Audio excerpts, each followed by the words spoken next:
தாவேகாவில் அதிருப்தி, கட்சி மாற திட்டம், வெளியான செய்திக்கு செங்கோட்டையன் பரபரப்பு விளக்கம். அதிமுக ஒன்றிணைய வேண்டும் என பொதுவெளியில் குரல் கொடுத்த செங்கோட்டையன் அதன் பின்னர் நடந்த சில சம்பவங்களால் அவர் கட்சியிலிருந்து நீக்கப்பட்டார். இதனைத் தொடர்ந்து தவேகா தலைவர் விஜயை நேரில் சந்தித்து அந்த கட்சியில் இணைந்தார். செங்கோட்டையனுக்கு தவேகா மாநில நிர்வாக குழு தலைமை ஒருங்கிணைப்பாளர் பதவி வழங்கப்பட்டது. தொடர்ந்து ஈரோடு மாவட்டத்தில் தவேகா தலைவர் விஜயின் மக்கள் சந்திப்பு நிகழ்ச்சியை அவர் நடத்தினார். மேலும் தவேகாவின் கிளை அலுவலகங்களை திறப்பது, செய்தியாளர்களை சந்திப்பது என தவேகாவில் செங்கோட்டையன் செயல்பட்டு வருகிறார். இந்நிலையில் தவேகாவில் அவர் கடுமையான புழுக்கத்தில் இருப்பதால் சட்டமன்ற தேர்தலுக்கு முன்பாக வேறு கட்சிக்கு செல்லும் யோசனையில் செங்கோட்டையன் இருப்பதாக பிரபல செய்தித்தாளில் இன்று செய்திகள் வெளிவந்தது. இதற்கு தவேகா மாநில நிர்வாக குழு தலைமை ஒருங்கிணைப்பாளர் செங்கோட்டையன் விளக்கமளித்துள்ளார்.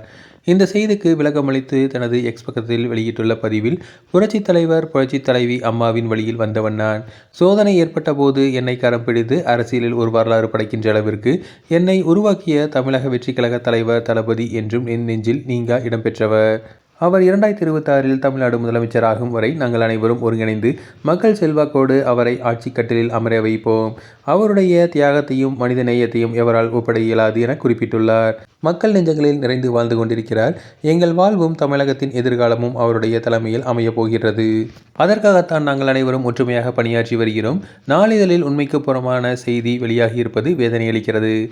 நடுநிலை என்று சொல்லிக்கொண்டு இதுபோன்ற தவறான செய்திகளை வெளியிடுவது பத்திரிகை தர்மத்துக்கு உகந்ததல்ல. இந்த செய்தியை நான் வன்மையாக கண்டிக்கிறேன் என தெரிவித்துள்ளார்.